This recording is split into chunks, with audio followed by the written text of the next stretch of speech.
నమః. ఈరోజు మీకు దగ్గరికి ఒక మంచి వంటతో వచ్చేసానండి. అది ఎలా చేయాలో చూసేద్దాం. అదే అరటికాయ మసాలా. అరటికాయ ముక్కలు ఇలాగా పెద్దగా తరుక్కుని 2 చెంచాల నూనె వేసుకుని బాగా వేయించుకోవాలి.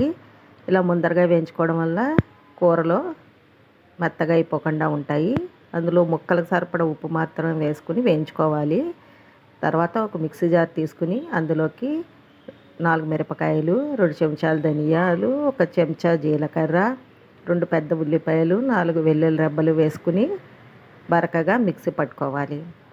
ఇందాక వేగిన అరటికాయ ముక్కలు తీసుకుని పక్కన పెట్టేసుకుని ఇప్పుడు మరొక 2 చెంచాలు నూనె వేసుకుని ఇందులోకి కొద్దిగా జీలకర్ర వేసుకుని జీలకర్ర చిటపటలాడాక ఇందాక మనం తయారు చేసి పెట్టుకున్న ఉల్లిపాయ ముద్దను వేసుకుని బాగా పచ్చి వాసన పోయేదాకా వేయించుకోవాలి.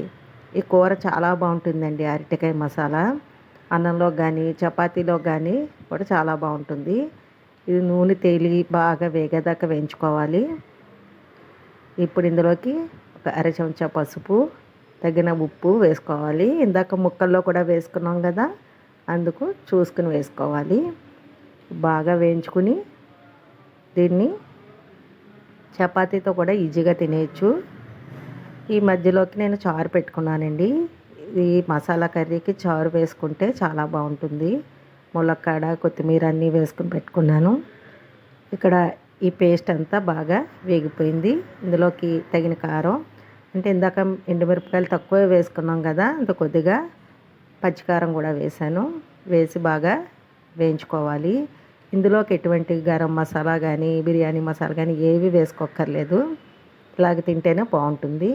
ఇందులోకి ముందుగా నానబెట్టి తీసుకున్న చింతపండు రసం వేసుకోవాలి. ఇందులో చింతపండు రసం వేసుకుంటేనే కూరకి మంచి రుచి వస్తుంది, నిమ్మకాయ రసం అలాంటి దానికన్నా.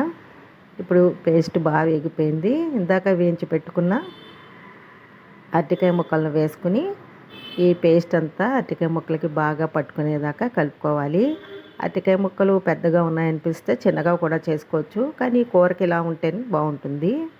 ఇప్పుడు ఇందులోకి మీకు అవసరం గ్రేవీలా అంటే చిన్న గ్లాస్ నీళ్ళు పోసుకోవచ్చు, లేకపోతే ఇలాగే ముద్దగా ఉంచాను. నేను మరి ఎక్కువ కాకుండా కొన్ని నీళ్లు పోసాను, అంటే పేస్ట్ ముక్కలకి బాగా అంటుకుంటుందని. మీకు బాగా గ్రేవీలా కావాలంటే ఒక చిన్న గ్లాస్ నీళ్ళు పోసుకోవచ్చు.